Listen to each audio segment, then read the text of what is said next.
Welcome po sa howtocookgreatfilipino.com. Ngayon po ang share ko sa inyong lutuin ay ang ginataang dahon ng gabi na merong baka. So ito po ang ating mga pangunahing pangangailangan sa pagluluto. Beef. Ang gamit ko po rito is tenderloin. High quality na beef po ito, malambot to. Meron din po tayo rito beef stock, coconut milk, onion, chili, at ang dahon ng gabi. Meron din po tayong fish sauce, vinegar, garlic, ground black pepper, ginger. Meron din po tayong laurel. So, gagamit din po tayo sa lutuin ito ng cooking oil at ng konting tubig. Tara na po magluto. Okay po, umpisa natin ang ating pagluluto ng ginataang gabi. Mainit na po yung ating pan. Meron na rin pong mantika. Lagyan na po natin ang garlic.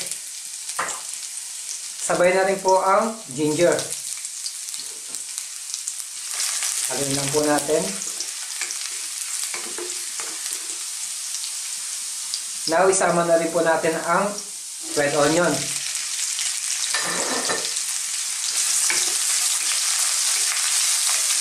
So, haluin lang po natin ito ng mga ilang minuto. Once na maluto na yung onion,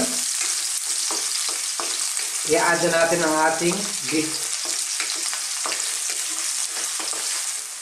So, next step po ay ang ating baka.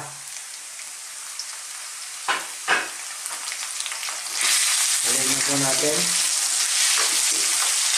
Once na nag-brown na po yung ating beef, mag-add po tayo ng tubig para ma-soften yung ating baka. So, haluin lang po natin ng ilang minuto ulit, saka tayo magdadagdag ng tubig.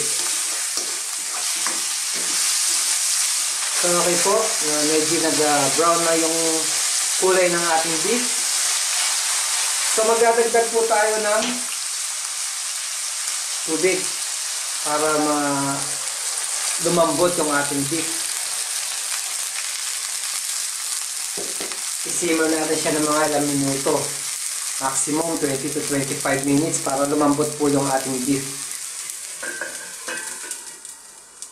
Okay po, tignan na natin ang ating ginataan.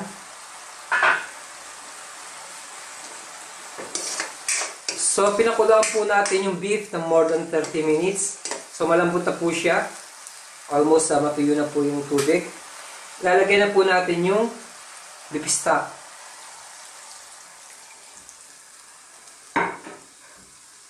Lagyan na rin po yung coconut milk.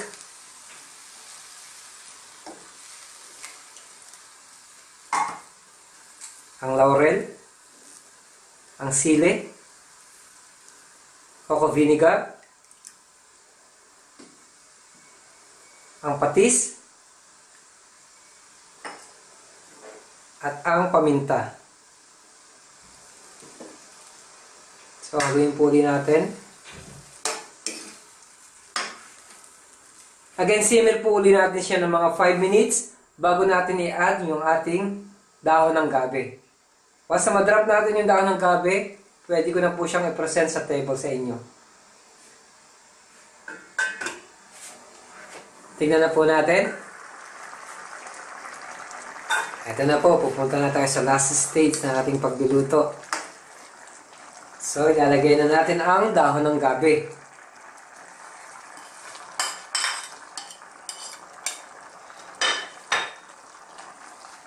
Haluin lang po natin.